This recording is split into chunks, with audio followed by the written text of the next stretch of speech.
Assalamualaikum warahmatullahi wabarakatuh. Balik di urang ke acara reportase investigasi. Nah, langsung aja. Zaman ayeuna kajujuran di antara padagang teh kirang pisan. Salah sahijina warung sembako anu ngajual borak. Anu tangtos diulah dijual belikeun. Leuwih deui dical ka padagang jajanan budak sakola. Abdi ngadamel liputan ka salah sahiji padagang borak di warung sembakona di daerah Cidatar. Sebatoy Mimin ngaical borak di warungna kusabab penghasilan tina ngaical borak teh ageung pisan. Hanjaludi anu meser borak di warungna nyaeta padagang jajanan sakola. Kangge langkung uninga deui mangga urang regepkeun sami-sami reportase investigasi.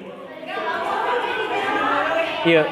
Simkuring ngalakukeun investigasi ka warung Mimin anu aya di daerah Cidatar anu diduga ngejual borak. Punten, Nak. Aya borak? Oh, aya bari anu 20 atau napi anu 30. 30 we. Oh, mula antosan sakadahan.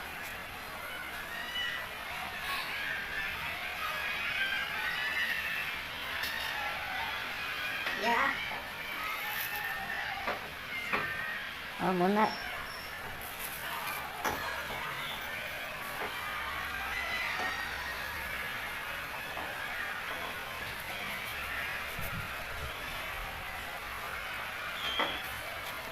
Ya. Dona.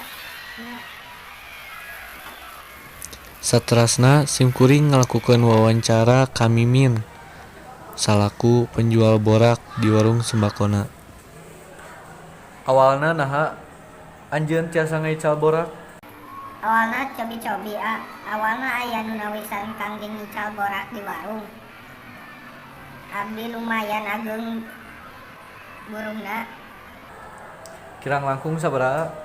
Nya lumayan we bisa dugi ka 200.000 sekali dongkap. Sabulan barangna dongkap biasa dugi ka 5 kali. Anu biasa meser borak di warung ieu sawae biasana? Rata-rata anu misalna teh pedagang jajanan bedak sakola. Sudah kue cubit, donat. Saurna mah meh tahan lama. Teras anjeun teu sadar mudorotna tina borak?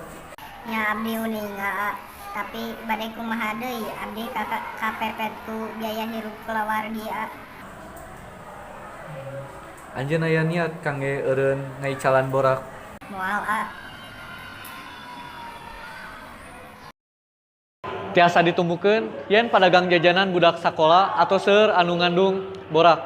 Halawan mimiti kanker, diare, karacunan sarta gangguan penyakit sejenna.